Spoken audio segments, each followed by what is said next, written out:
അസ്സലാമു അലൈക്കും വറഹ്മത്തുള്ളാഹി. Kuniyil Anwarul Islam Arabic college IQAC and IT team പുറത്തിറക്കുന്ന അദ്ദുറർ അൽ-ലുഗവിയയുടെ പുതിയ എപ്പിസോഡിലേക്ക് എല്ലാ ഭാഷാസ്നേഹികൾക്കും സ്വാഗതം.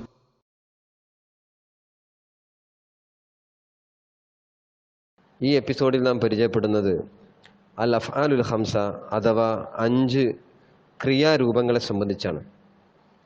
ഉദാഹരണങ്ങളിലൂടെ വളരെ വിശദമായി നമുക്ക് ഈ പ്രത്യേകമായ 5 ക്രിയാരൂപങ്ങളെ സംബന്ധിച്ച് പരിചയപ്പെടാം. സാധാരണഗതിയിൽ നാം പരിചയപ്പെട്ടിട്ടുള്ള മുളാരിയായ ക്രിയകൾക്ക് 14 രൂപങ്ങളുണ്ട്.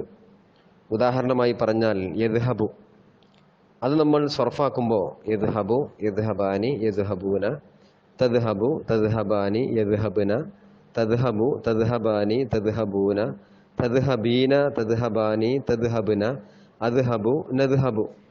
ഈ 14 രൂപങ്ങളിൽ ആകെ 5 ക്രിയാരൂപങ്ങൾക്ക് മാത്രമാണ് അൽ അഫ്ആലുൽ ഖംസ എന്ന പേര് ലഭിച്ചിട്ടുള്ളത്.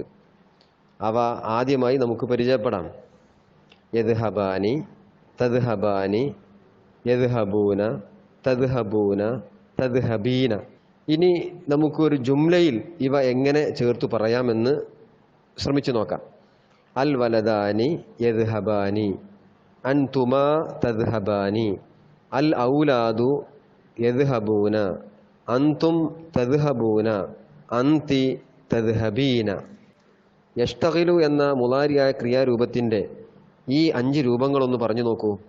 യഷ്തഗിലാനി, തഷ്തഗിലാനി, യഷ്തഗിലൂന, തഷ്തഗിലൂന, തഷ്തഗിലീന.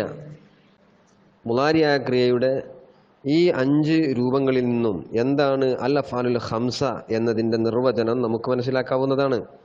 ദ്വിവചനത്തിൻ്റെ അലിഫും, അതായത് അലിഫുൽ ഇസ്നൈനി, ബഹുവചനത്തിൻ്റെ വാവ് അഥവാ വാവുൽ ജമാഅത്ത്, സ്ത്രീലിംഗ ഏകവചനത്തിൻ്റെ യാ അഥവാ യാ ഉൽ മുഖാത്തബത്ത്, ഇവ ചേർന്ന മുളാരിയായ ക്രിയകൾക്കാണ് അൽ അഫ്ആലുൽ ഖംസ എന്ന് പറയുന്നത്. ഇനി നമുക്ക് മനസ്സിലാക്കാനുള്ളത് എങ്ങനെയാണ് അഫ്ആലുൽ ഖംസക്ക് ഇഅ്റാബ് ചെയ്യുന്നത് എന്നതിനെ സംബന്ധിച്ചാണ്. സാധാരണഗതിയിൽ മുളാരിയായ ക്രിയകൾക്ക് റഫ് ചെയ്യുന്നത് ലമ്മ് കൊണ്ടും, നസ്ബ് ചെയ്യുന്നത് ഫതഹത്ത് കൊണ്ടും, ജസ്മ് ചെയ്യുന്നത് സുക്കൂന് കൊണ്ടുമാണ്. ഇതിൽ നിന്ന് തീർത്തും വ്യത്യസ്തമായ നിലയിലാണ് ഈ 5 ക്രിയാരൂപങ്ങൾക്ക് അവയുടെ ഇഅ്റാബ് നൽകപ്പെടുന്നത്. ഇനി നമുക്ക് ഉദാഹരണങ്ങളിലേക്ക് വീണ്ടും പോകാം.